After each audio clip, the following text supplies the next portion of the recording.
Assalamualaikum warahmatullahi wabarakatuh.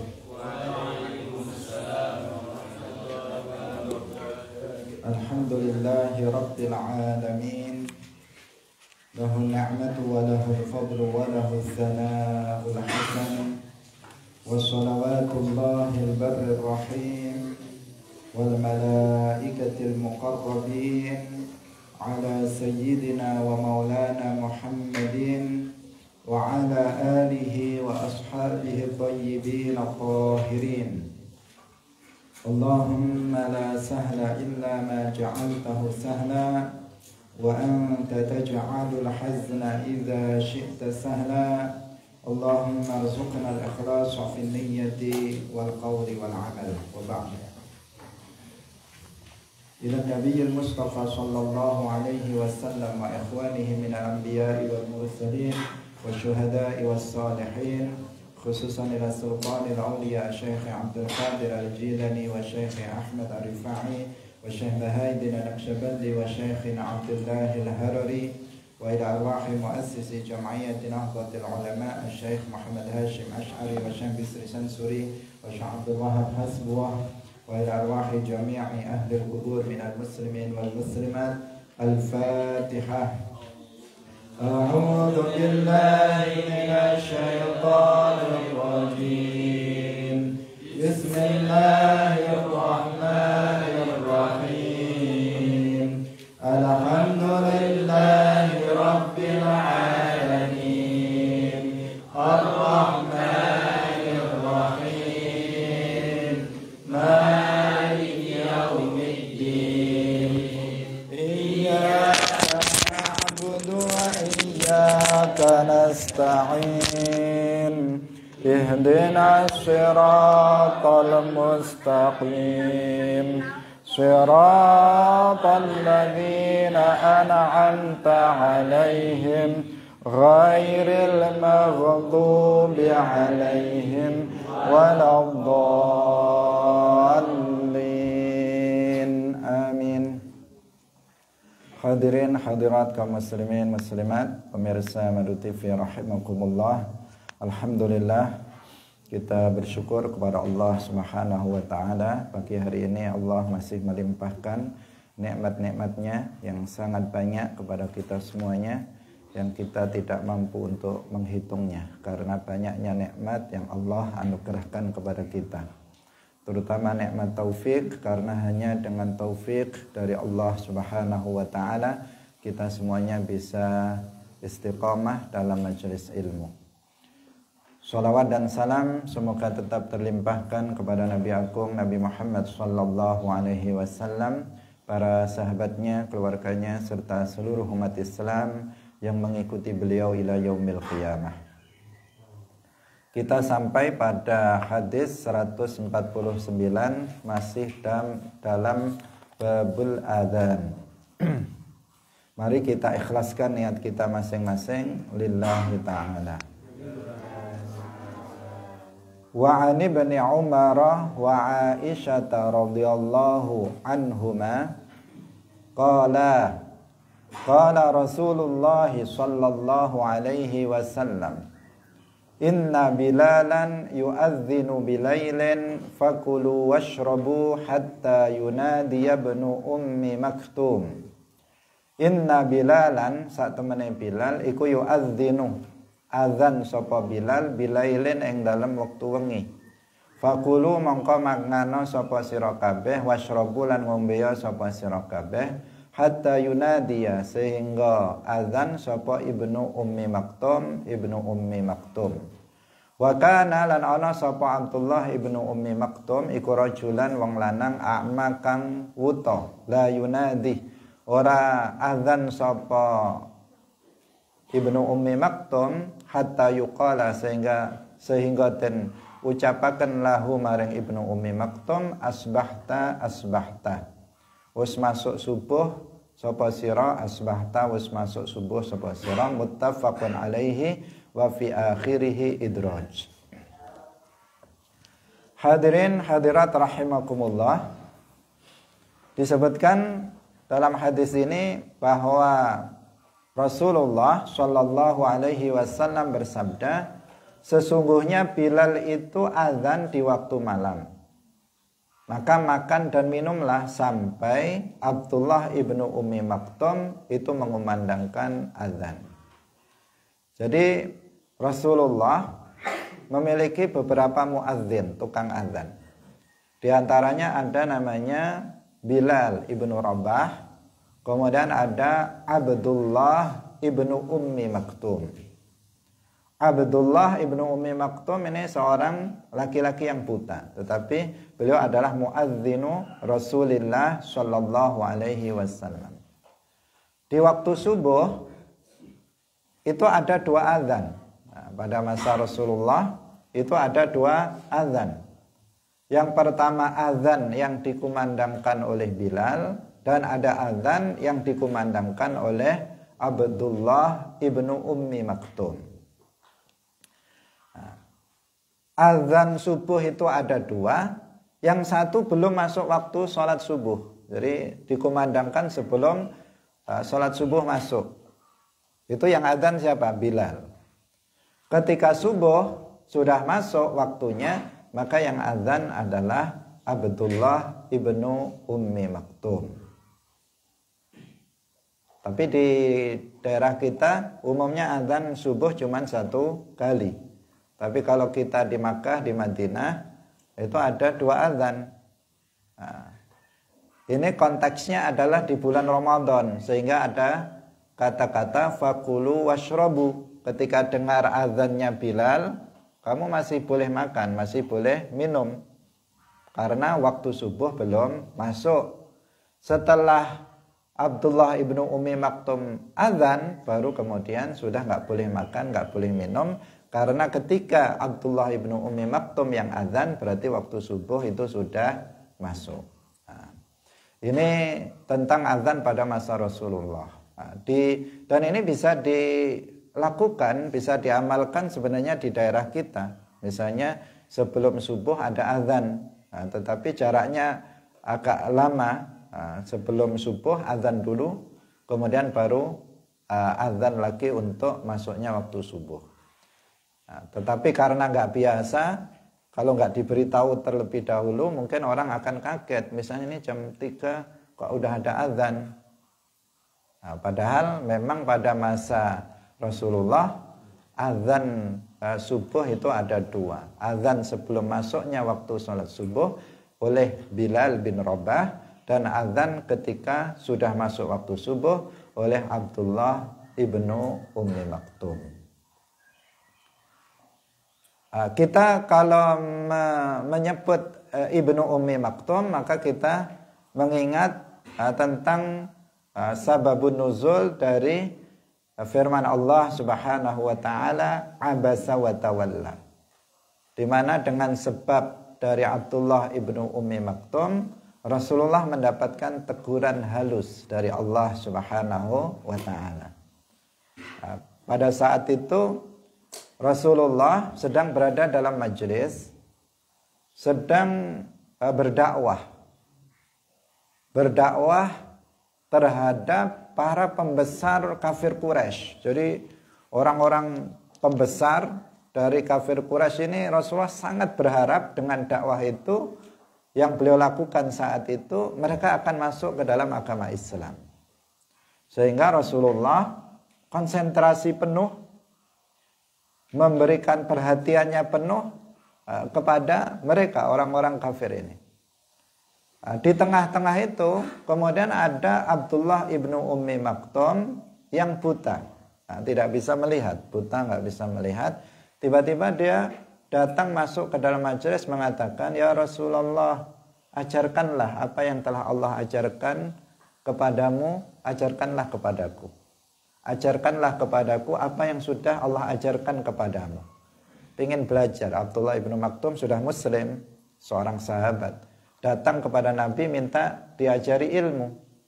Sedangkan Rasulullah sedang sibuk berdakwah, dan beliau memiliki harapan kuat bahwa para pembesar Quraisy ini akan masuk Islam. Jika masuk Islam, maka itu akan mempengaruhi yang lain juga akan masuk Islam.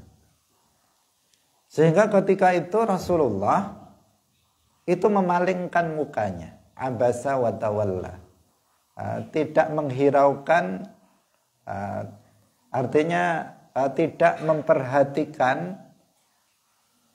memperhatikan Abdullah ibnu Ummi Maktum yang ingin belajar. Tidak diperhatikan oleh Nabi, tapi Nabi tetap fokus kepada dakwah terhadap para pembesar kafir Quraisy ini. Sehingga kemudian ada teguran dalam surat Abasa itu, abasa wa tawalla. Nabi telah wajahnya itu menunjukkan wajah yang abasa, semacam kurang suka, kemudian berpaling dari Abdullah ibnu Ummi Maktum. Perlu kita pahami di sini bahwa surat Abasa ini adalah teguran halus kepada Rasulullah. Dan Rasulullah tidak bermaksiat. Yang penting untuk digarisbawahi, di sini Rasulullah tidak sedang bermaksiat. Artinya tidak menyakiti Abdullah ibnu Ummi Maktum.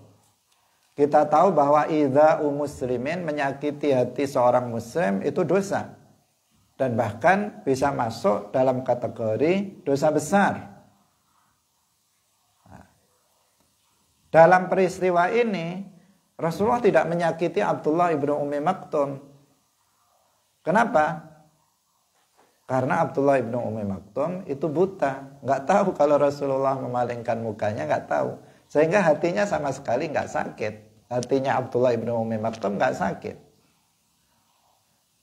karena Rasulullah Shallallahu Alaihi Wasallam ketika beliau memusatkan perhatiannya pada dakwah terhadap para pembesar Quraisy, itu tidak kemudian menyakiti hati dari Abdullah ibnu Ummi Maktum yang tidak melihat bagaimana respon Nabi ketika dia berteriak ingin diajari Nabi tentang ajaran-ajaran Islam. Tetapi para ulama mengatakan di sini an-nabiyyu fa'ala shawab. Nabi di sini melakukan sesuatu yang benar, bukan sesuatu yang salah. Tetapi ma fa'alal aswab, tidak melakukan yang lebih benar. Enggak salah Nabi, tetapi beliau tidak melakukan yang lebih benar dari itu, yaitu memperhatikan dua-duanya. Semestinya yang ini diperhatikan, yang itu juga diperhatikan, bukan salah satunya. Itu yang lebih benar lagi. Tetapi jika Rasulullah memperhatikan itu sudah benar. Tetapi jika seandainya memperhatikan dua-duanya, maka itu aswab, itu yang lebih benar. Tapi Nabi hanya perhatian yang ini, kemudian yang satu itu tidak diperhatikan oleh Nabi. Sehingga turunlah surat itu Abasa itu memberikan teguran kepada Nabi, tetapi teguran bukan karena beliau bermaksiat, karena seorang Nabi itu maksum, tetapi teguran halus kepada Rasulullah Shallallahu Alaihi Wasallam, seperti teguran yang ada kepada Nabi Daud alaihissalam ketika memutuskan suatu permasalahan tanpa mendengar dari kedua belah pihak. Itu beliau juga ditegur dengan teguran halus, bukan karena bermaksiat. Di sini juga Nabi tidak bermaksiat, tetapi mendapatkan teguran halus. Sehingga Nabi setelah itu, setelah peristiwa itu, beliau lebih memuliakan Abdullah ibnu Ummi Maktum. Kalau Abdullah ibnu Ummi Maktum datang, beliau selalu menyambutnya dengan sambutan yang lebih memuliakannya. Beliau rida beliau beber untuk Abdullah ibnu Ummi Maktum, dan beliau senang dengan itu. Beliau mengatakan ahlan, ahlan, selamat datang, biman atabani bihillah. Dalam riwayat yang lain atabani bihi rabbi, selamat datang kepada orang yang dengan sebabnya Allah memberikan teguran halus kepadaku. Dimuliakan, dihormati Abdullah ibnu Ummi Maktum setelah peristiwa tersebut. Sebelumnya juga Rasulullah nggak pernah menyakiti orang lain. Ini cerita tentang kisah Abdullah ibnu Ummi Maktum dan sababun nuzul dari surat Abasa wa Tawalla. Abdullah ibnu Ummi Maktum inilah muadzin Rasulullah, tukang azannya Rasulullah Shallallahu Alaihi Wasallam. Tetapi karena beliau buta, beliau azannya ya ketika dikatakan kepada beliau asbahta, asbahta, ini sudah masuk waktu subuh, baru beliau kemudian azan untuk sholat subuh. Karena harus tahu bahwa waktu subuh sudah masuk, baru kemudian dilakukan azan. Kita lanjutkan kembali hadis 150. Wa 'an ibni Umar radhiyallahu ta'ala anhuma anna Bilalan adzana qabla al-fajri. Anna Bilalan saat temene Bilal iku adzana adzan qabla al-fajri ing dalam sadurunge subuh. Ini maksudnya berarti tadi itu tidak setiap hari itu kayak begitu. Tapi terkadang Bilal itu juga adzan untuk adzan subuh. Untuk ketika waktu subuh sudah masuk. Fa'amarahun nabiyyu, kemudian Nabi memerintah, fa'amarahu, mongko perintah sapa Kanjeng Nabi ing Bilal, sapa an-nabiyyu Kanjeng Nabi sallallahu alaihi wasallam ayarji'a, yen to ngralat sapa Bilal, fayunadiya, nuli ngundang sapa Bilal, ala innal abda nama, eleng-eleng saat temene kawula iku nama teman-teman wis turu sapa abd. Rawahu Abu Dawud wa dha'afahu. Hadirin rahimakumullah, di sini pernah Bilal itu keliru ketika azan, yaitu beliau azan sebelum masuk waktu sholat subuh. Jadi sholat subuh belum masuk, beliau sudah azan subuh. Pernah terjadi seperti itu, dan itu dimungkinkan adanya kesalahan. Apalagi selain Bilal bin Rabah termasuk salah satu sahabat yang ada nasnya akan masuk surga. Ada pernah melakukan kesalahan azan, kecepatan. Waktu subuh belum masuk, beliau sudah azan duluan untuk sholat subuh. Bukan azan yang tadi, tetapi azan subuh. Apalagi muadzin-muadzin yang ada sekarang. Dan ini juga menunjukkan kalau muadzinnya itu thiqah, seperti yang kemarin kita sampaikan, muadzinnya thiqah, kita bisa berpedoman pada azan dia. Misalnya di masjid ada azan maghrib, muadzinnya thiqah, dia seorang orang yang paham bagaimana mengetahui masuknya waktu-waktu sholat, paham dan terpercaya. Dia nggak akan azan kecuali jika waktunya sudah masuk. Maka di sini boleh bagi kita untuk langsung berpegangan pada azannya dia. Oh berarti sudah maghrib, oh berarti sudah isya. Langsung kita melaksanakan sholat, itu boleh. Nah, itu boleh. Tapi kalau muadzinnya itu bukan muta'alim, bukan orang yang pernah belajar bagaimana cara mengetahui waktu sholat, atau tidak thiqah, tidak terpercaya, maka kita nggak boleh berpedoman pada azannya muadzin untuk mengetahui masuknya waktu sholat. Seperti pada masa sekarang ini, muadzin di masjid musola rata-rata kalau masih maghrib, isya, itu anak-anak MI, anak TK itu suruh azan. Yang dia nggak tahu kapan masuk maghrib, kapan masuk isya, anak-anak kecil itu. Nanti kalau subuh, orang yang sudah tua renta, yang suaranya sudah, itu yang azan. Umumnya sekarang seperti itu.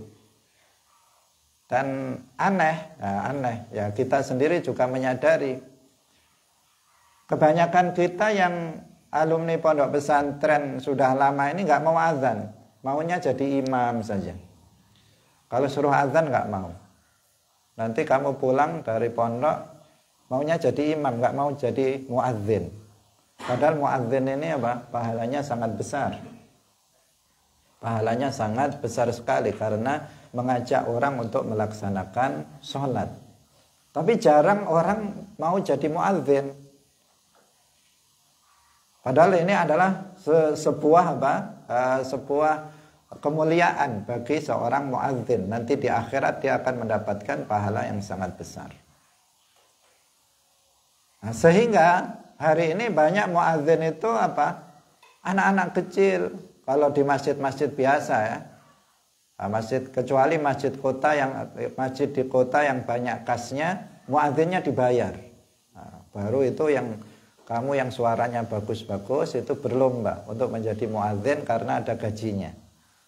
Nah, tetapi kalau di masjid yang kampung nggak ada gajinya bagi muadzin, yang azan anak-anak TK atau orang tua renta, yang alumni pondok pesantren yang pelafalannya bagus, azannya bagus, itu nggak mau azan.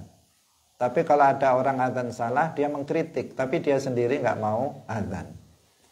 Ini fenomena yang terjadi di masyarakat kita, yang semestinya kita di sini tidak seperti itu. Ya kita kalau memang memungkinkan untuk azan, kita azan. Yang kita sudah tahu ini sudah masuk waktu sholat atau belum, itu yang azan, bukan orang yang bodoh terhadap ilmu agama. Dahulu muadzin itu orang yang paham terhadap ilmu agama, khususnya ilmu tentang tata cara mengetahui masuknya waktu sholat. Nah, Bilal ini muadzin, bukan muadzin biasa, muadzin luar biasa, muadzinnya Nabi, dipercaya oleh Nabi. Ketika beliau azan, sebelum masuk waktu subuh, orang-orang langsung sholat, ya, karena mengikuti azannya Bilal. Beliau thiqah, beliau terpercaya. Tetapi orang itu bisa salah, siapapun selain Nabi, dia bisa salah, bisa benar. Termasuk Bilal bin Rabah. Dalam kasus ini Bilal bin Rabah melakukan kesalahan azan sebelum masuk waktu subuh, sehingga pada sholat. Kemudian apa yang terjadi? Nabi memerintahkan kepada Bilal untuk meralatnya. Ya, ini harus tanggung jawab ini. Nah, kemudian apa? Fayunadiya ala innal abda nama. Yang intinya apa? Intinya Bilal itu kemudian mengumumkan, memberikan pengumuman. Kalau sekarang pengumuman. Tadi itu belum masuk waktu subuh, orang-orang masih pada tidur, masih malam, belum subuh. Kalian ulangi lagi sholat kalian. Sholat subuhnya diulangi. Tadi belum masuk waktu subuh. Ini sesuatu yang luar biasa. Seandainya kamu yang azan sebelum masuk waktu, mau nggak mengumumkan itu misalnya? Ini butuh apa? Butuh sebuah keberanian. Butuh sebuah keberanian karena ini mempertaruhkan harga diri, ya, mempertaruhkan harga diri kita ketika kita membuat sebuah kesalahan. Apalagi kalau kita misalnya menulis buku, ya, selalu ada kesalahan, maka hendaknya kita jangan takut ataupun malu untuk kemudian meralat. Jika ada kesalahan diumumkan. Ini terjadi kesalahan pada halaman sekian, salah begini, harusnya begini, diumumkan. Itu kayak begitu. Demikian juga muadzin tadi, ketika dia tahu bahwa beliau telah melakukan kesalahan, beliau langsung umumkan bahwa beliau telah melakukan kesalahan, kalian ulangi lagi sholat kalian karena sholatnya itu belum masuk waktu sholat. Sementara sholat harus dikerjakan di dalam waktunya, tidak boleh sebelum waktu sholat masuk itu sholat. Bilal berani, Bilal nggak malu untuk kemudian mengumumkan itu kepada para sahabat lainnya bahwa tadi beliau azan sebelum masuknya waktu sholat. Termasuk imam ini juga punya tanggung jawab terhadap makmumnya. Bukan muadzin, terkadang ada imam misalnya nggak sah sholatnya. Dia sholat langsung sholat aja. Begitu satu rakaat dia ingat tadi saya sudah kentut ya. Mana ini? Akhirnya apa? Dia lanjut aja sholat. Dia lanjut sholat sampai salam. Semestinya apa? Ya dia sholatnya kan nggak sah. Ya biar orang di belakangnya yang maju menggantikan dia. Apalagi kalau dia tahu bahwa dia berhadas atau ada najis pada badannya, nggak boleh dia melanjutkan sholat. Kemarin sudah kita bahas orang yang sengaja dia tidak dalam keadaan suci, kemudian dia melakukan perbuatan sholat, itu dia berdosa besar, bahkan bisa jatuh pada kekufuran. Dalam mazhab Hanafi kemarin nggak ada rincian, karena itu pelecehan terhadap sholat. Maksudnya pesan yang ingin kita sampaikan, dalam sebagian keadaan seorang imam karena dia punya tanggung jawab, maka dia dia harus memberitahukan kepada makmum seandainya sholat dia itu tidak sah. Dalam sebagian keadaan itu dia wajib untuk memberitahukannya, karena ini menyangkut nanti di akhirat dia akan bertanggung jawab atas sholatnya makmum. Karena itulah maka dulu banyak para ulama itu yang nggak mau jadi imam sholat, maunya jadi makmum saja. Maunya jadi makmum. Dan itu tradisi di kita juga, tradisi di kita itu kalau mau sholat oyo-oyoan nggak mau jadi imam. Monggo jenengan mawon jeneng. Orang lain yang diajukan untuk menjadi imam.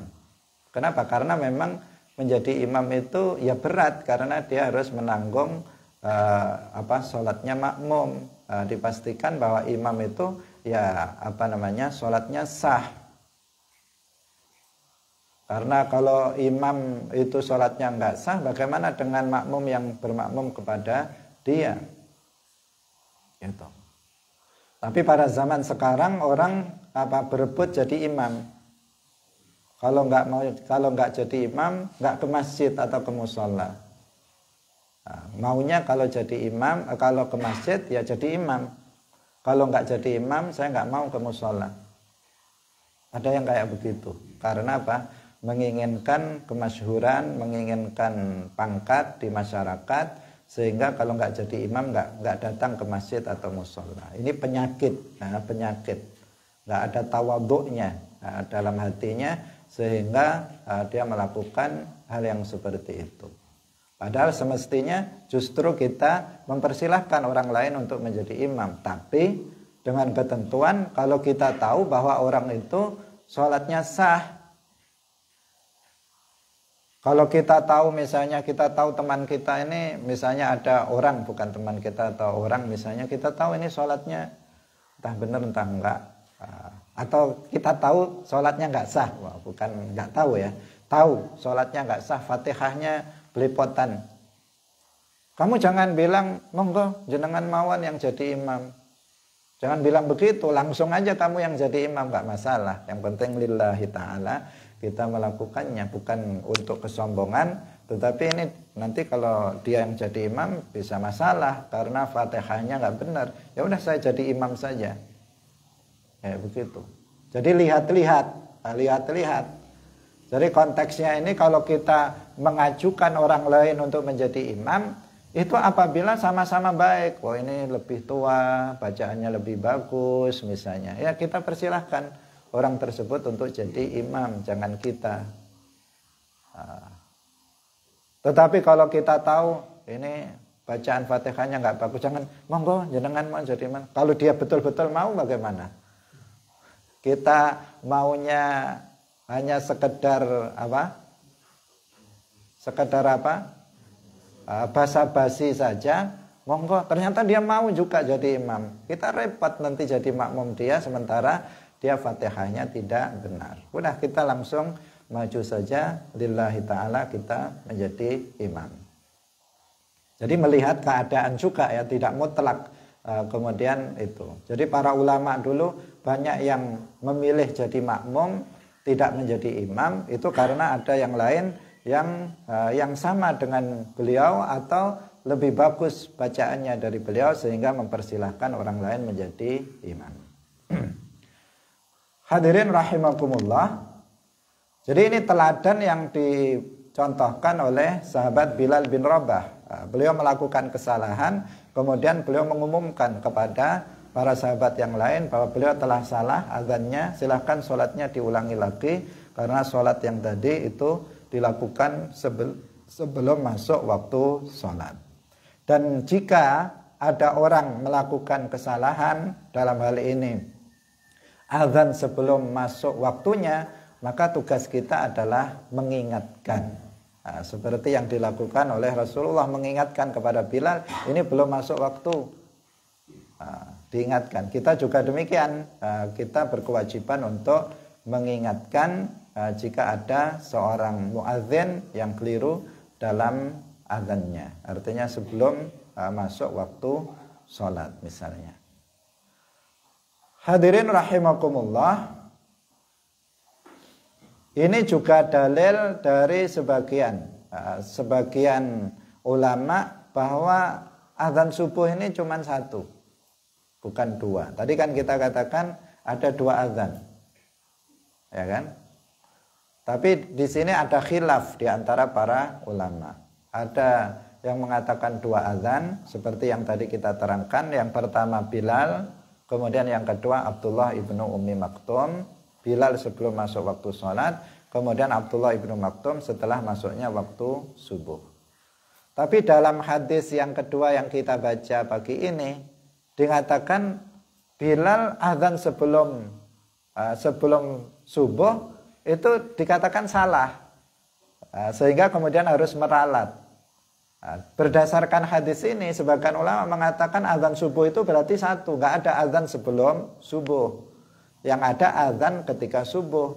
Buktinya Bilal azan sebelum subuh, kemudian diminta oleh Nabi untuk meralatnya, untuk memberitahukan bahwa beliau telah melakukan kesalahan, telah azan sebelum subuh.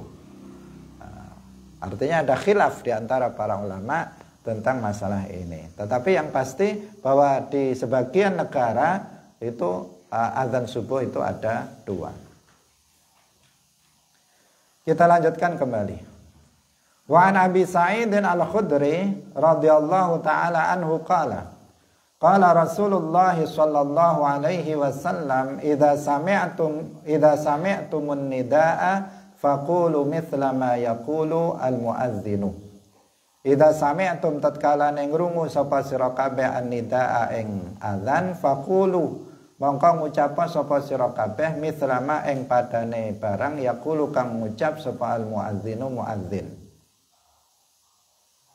Muttafaqun alaih. Walil Bukhari an Muawiyah mithluhu wali Muslimin an Umar radhiyallahu taala anhu fi fadlil qawli kama yaqulu al muadzinu kalimatan siwal hayya alataini sa'liyane hayya 'alas shalah hayya 'alal falah fayaqulu mangka ngucap sapa wong la haula wala quwata illa billah.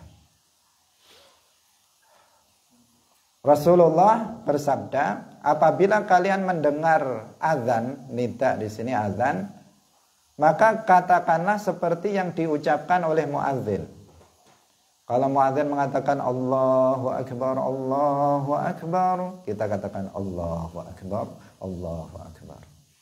Muadzin mengatakan asyhadu an la ilaha illallah, kita baca asyhadu an la ilaha illallah. Muadzin mengatakan asyhadu anna Muhammadar Rasulullah, kita baca asyhadu anna Muhammadar Rasulullah. Semuanya kita mengikuti apa yang dikatakan oleh muadzin kecuali, nah di sini dalam riwayat yang lain siwal hayya 'alatain, yaitu hayya 'alas shalah, kemudian hayya 'alal falah, hayya 'alas shalah, kemudian hayya 'alal falah, itu yang dimaksud hayya 'alataini. Maka ketika itu yang kita baca, yang mendengar apa? La haula wala quwwata illa billah. Ini sudah biasa ya, kita sudah biasa amalkan.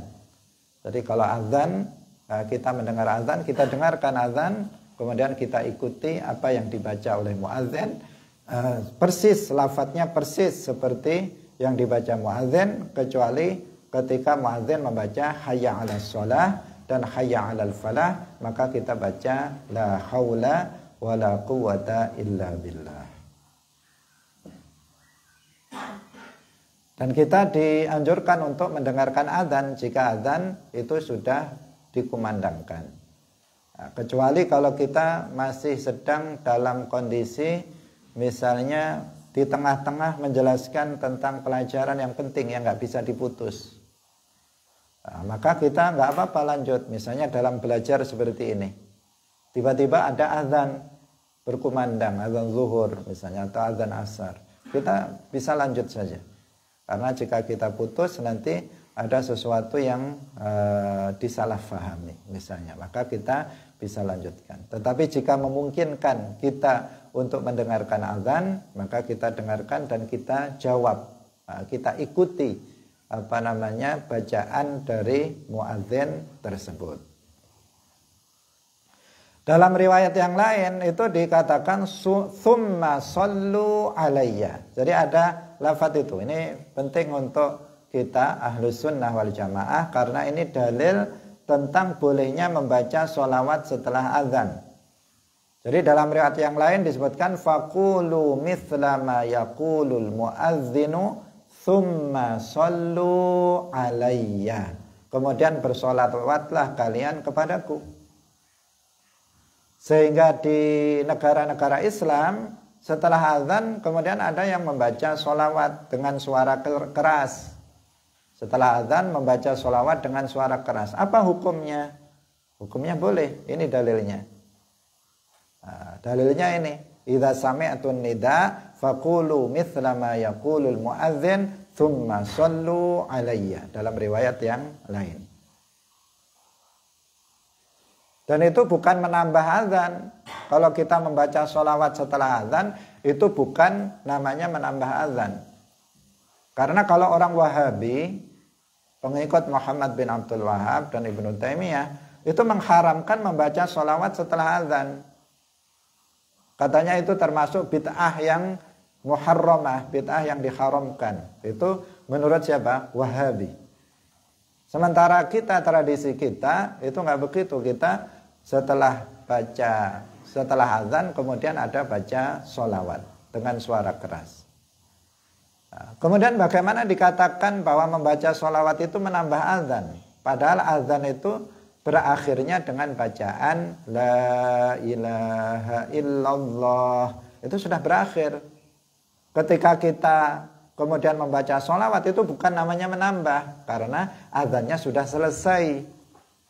Azannya sudah selesai.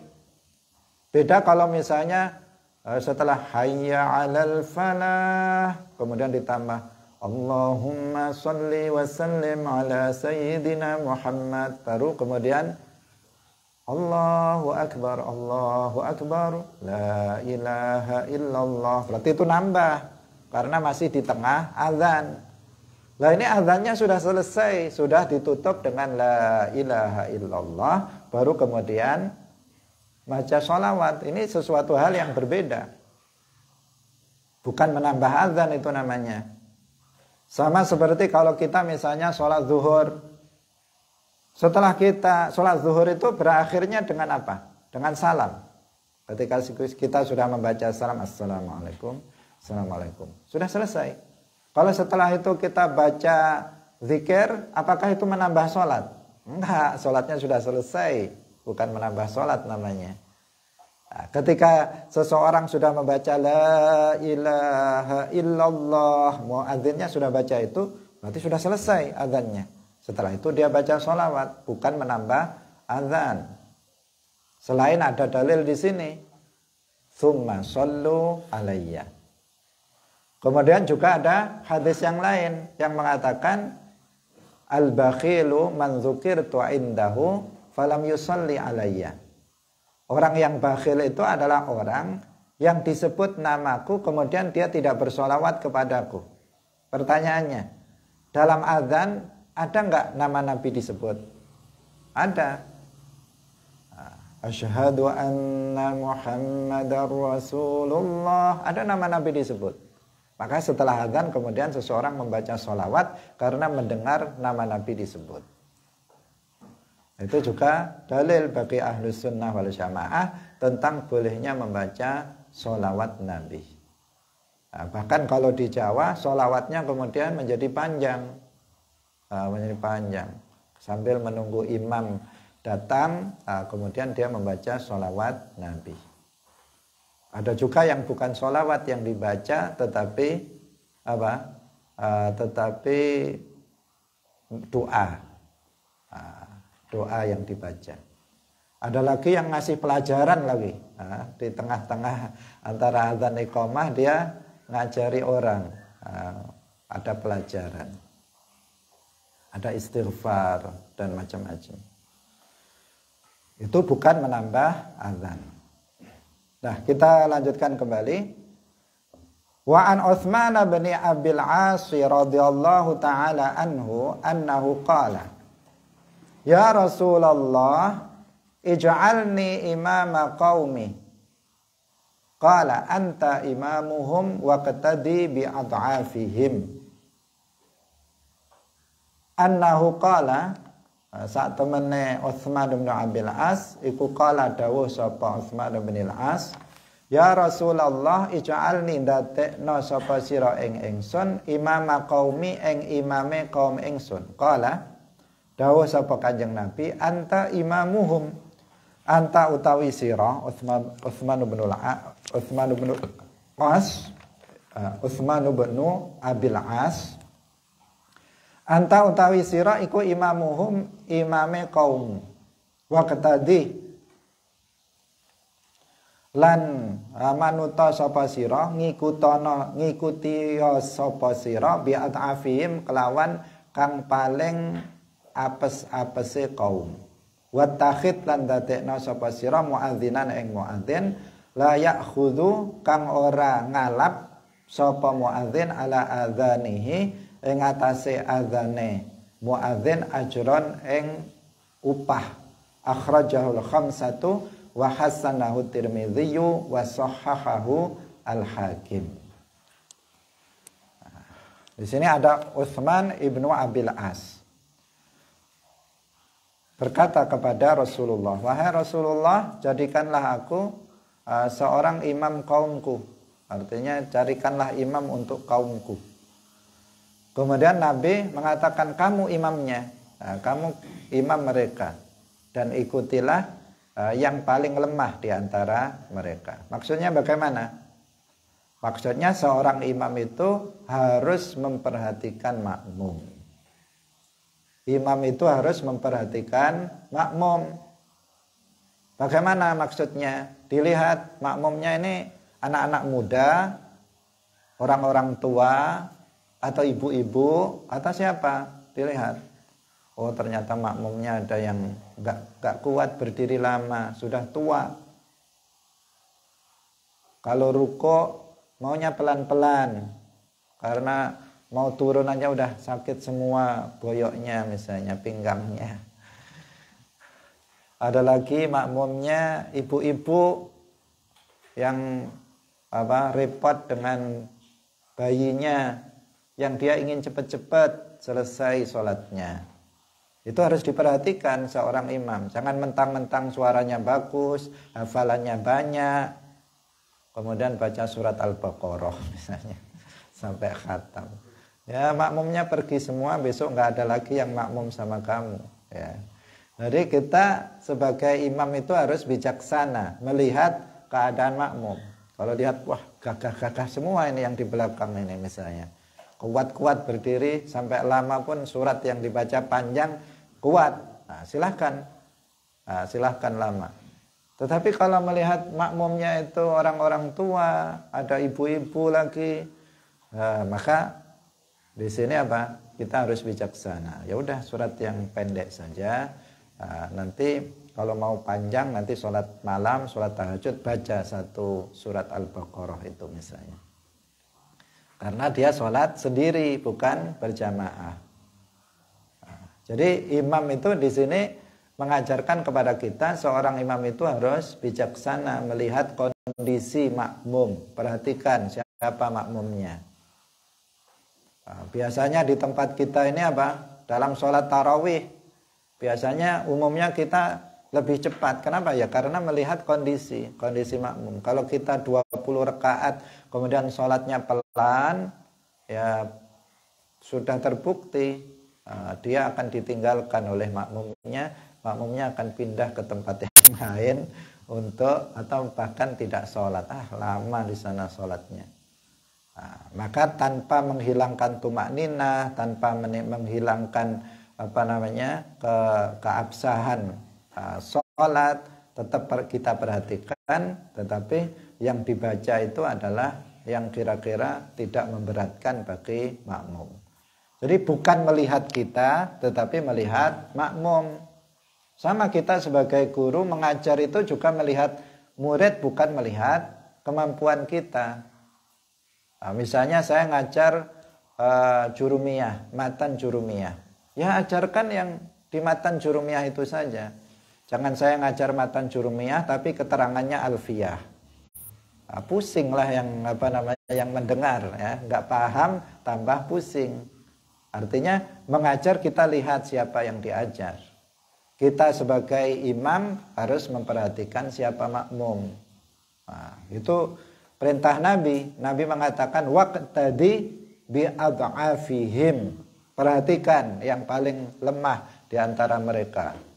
Nah, sehingga dia harus mengambil tidak memperpanjang sholat yang dilakukannya.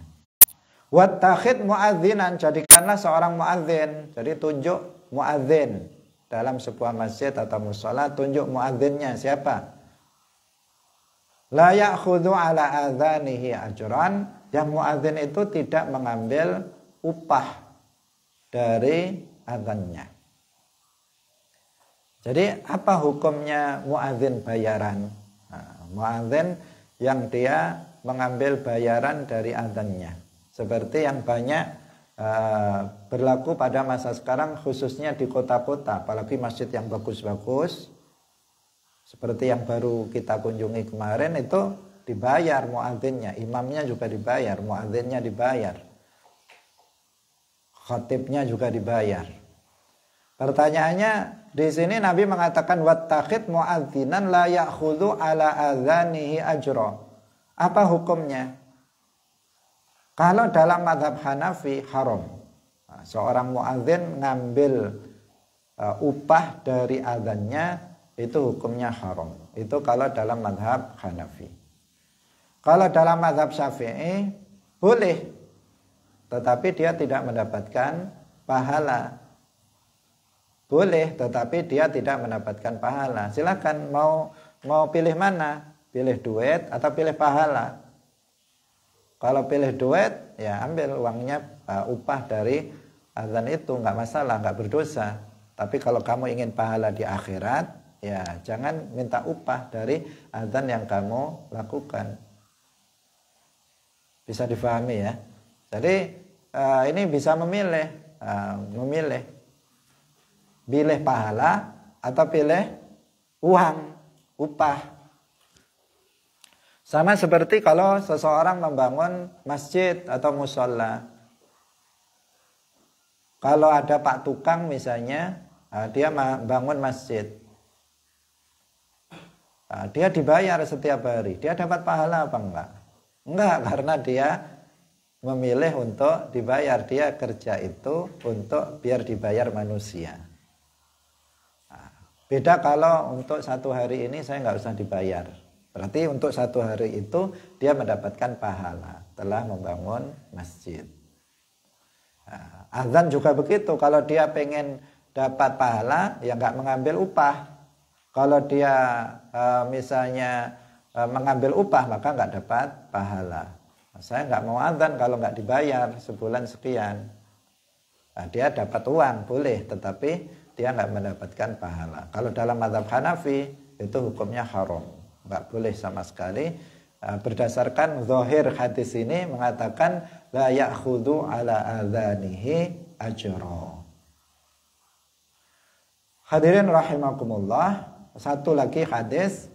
Wa an Malik bin al-Huwairits radhiyallahu taala anhu qala lana an-nabiy sallallahu alaihi wasallam wa idza hadaratis salatu falyu'adzin lakum ahadukum wa idza hadarat tatkalane wastaqa apa salatu waktu salat falyu'adzin mongko becik adzan lakum kanggo sira kabeh sapa ahadukum salah siji sira kabeh. Al haditsa akhrajahu as-sab'ah.